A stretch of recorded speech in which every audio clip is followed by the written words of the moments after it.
پوری کائنات میں سب سے بڑی حیثیت قرآن مقدس کی ہے، کیونکہ وہ اللہ کا کلام ہے۔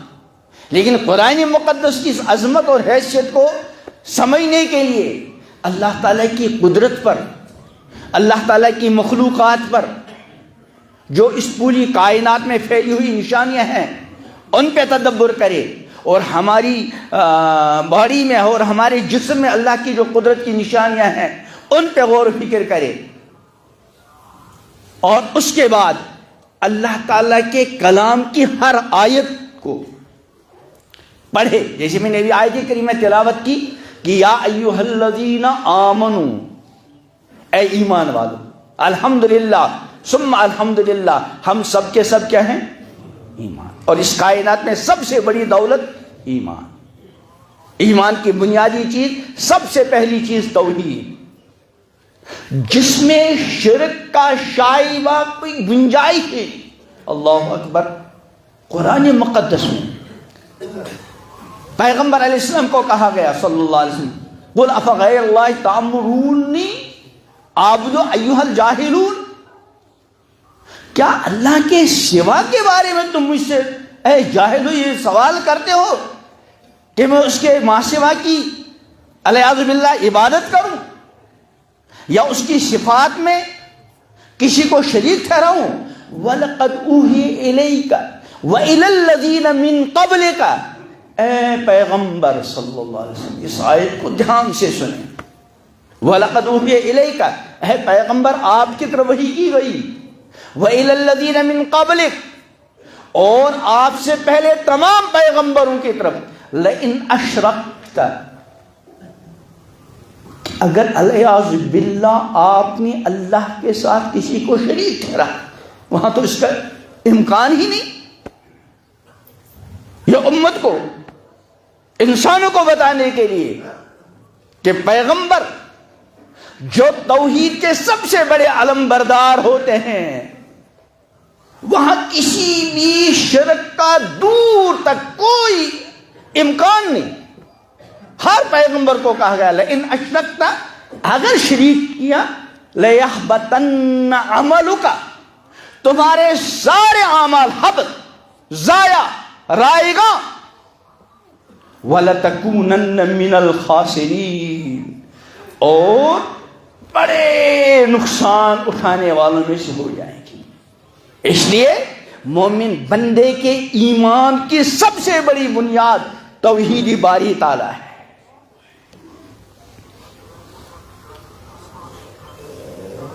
اس توحید باری تعالیٰ کے خلاف نہ قولاً، نہ اعتقاداً، نہ عملاً، کسی بھی طرح زبان سے کوئی بات، بدن سے کوئی ایکشن،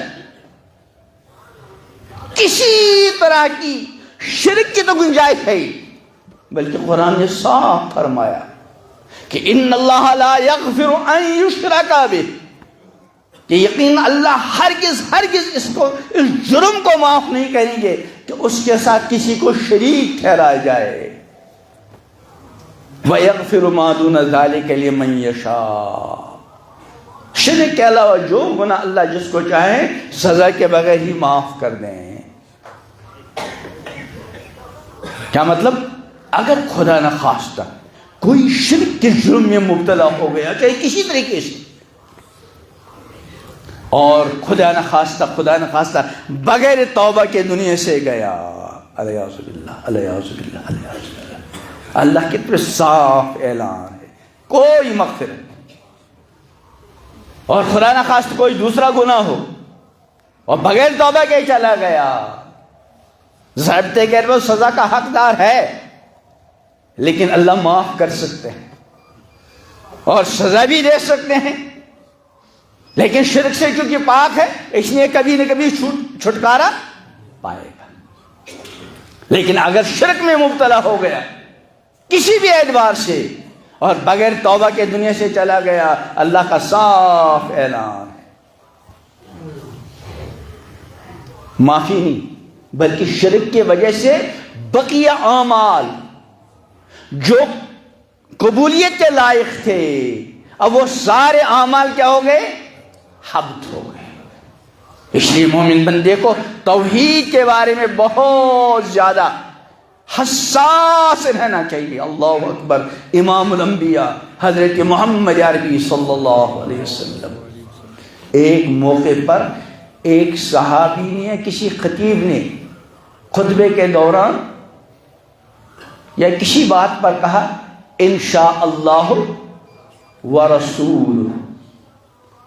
حضور ناراض ہو گئے صلی اللہ علیہ وسلم۔ بظاہر کیا تھا مطلب؟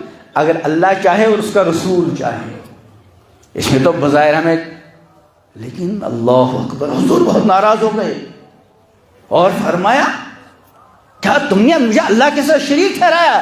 یوں کہو انشاءاللہ وحدہ۔ اس لیے بہت چوکنا رہنے کی ضرورت ہے، فتنے کا زمانہ ہے۔ حضور علیہ السلام نے ارشاد فرمایا ہے کہ سیاتی علی الناس الزمان، ان قریب لوگوں پر ایک زمانہ آئے گا، وہ آ چکا ہے، یصبح الرجل مومنا ویمسی کافرا۔ صبح کو مومن تھا، شام ہوتے ہوتے ایمان سے محروم۔ ویمسی مومنا ویصبح کافرا، شام کو مومن تھا، صبح ہوتے ہوتے کافر۔ اور وجہ ایک یہ بھی بیان کی، یبیع دینہ بعرض من الدنیا، اپنے دین کا سودا دنیا کے لیے کرے گا، چاہے وہ دنیا کسی بھی شکل میں ہو، کبھی عہدے کی شکل میں ہوتی ہے، کبھی تعلیم کی شکل میں، کبھی مال دولت کی شکل میں۔ شریعت عہدہ حاصل کرنے کو منع نہیں کرتی، تعلیم کو منع نہیں کرتی، لیکن ایمان کے مقابلے میں نہیں۔ تعلیم وقت کی ضرورت ہے، لیکن اپنے ایمان کا سودا کر کے نہیں۔ تعلیم وقت کی ضرورت میں گزارش کیا کرتا ہوں اکثر والدین سے کہ اپنی بچیوں کو پڑھانا ہے، لیکن ان کی عصمت اور عفت خطرے میں ڈال کر نہیں۔ سب سے پہلے ایمان ہے، اس کے بعد باقی سب کچھ۔ تمہارا اللہ فرمایا یا ایھا الذین آمنوا، میں عرض کرتا ایمان میں بنیاد، سب سے بڑی بنیاد توحید، اس کے بعد رسالت، اور اس کے بعد معاد ہیں۔ 7 چیزیں جس کو ہم ایمان میں مفصل پڑھتے ہیں، آمنت باللہ وملائکتہ وکتبہ ورسلہ والیوم الآخر والقدر خیرہ وشرہ من اللہ تعالی والبعث۔ اور ان میں 3 چیزیں بڑی سب سے بنیادی ہیں، نمبر 1 توحید، اور نمبر 2 رسالت، اور نمبر 3 معاد، مرنے کے بعد جو نئی زندگی ملنے والی ہے وہ ایمان کی ان 3 بنیادی چیزوں میں سے۔ اللہ تبارک و تعالی ہمیں کمال ایمان عطا کرے، توحید خالص عطا کرے، اور جتنے بھی ایمانیات ہیں اللہ تعالیٰ ان پر مضبوطی کے ساتھ جمے رہنے کی توفیق عطا کرے۔ اور اسلام جو سراپا امن و سلامتی پر مشتمل مذہب ہے، خود بھی اللہ تعالیٰ امن و سلامتی والی زندگی گزارنے کی توفیق عطا کرے، اور پوری انسانیت کے لیے ہمیں حقیقی مسلمان بن کر دوسروں کے لیے بھی امن اور سلامتی کا ذریعہ بننے کی توفیق عطا فرمائے۔ اور اسلام کے بارے میں جو مختلف قسم کی بدگمانیاں دانستہ یا نادانستہ پھیلائی جاتی ہیں، اللہ تعالیٰ ہمیں اپنے کردار کے ذریعے اور اپنے عمل کے ذریعے اور انسانیت کے کام آ کر ان پھیلائی جانے والی بدگمانیوں کا دفاع کرنے کی توفیق عطا کرے۔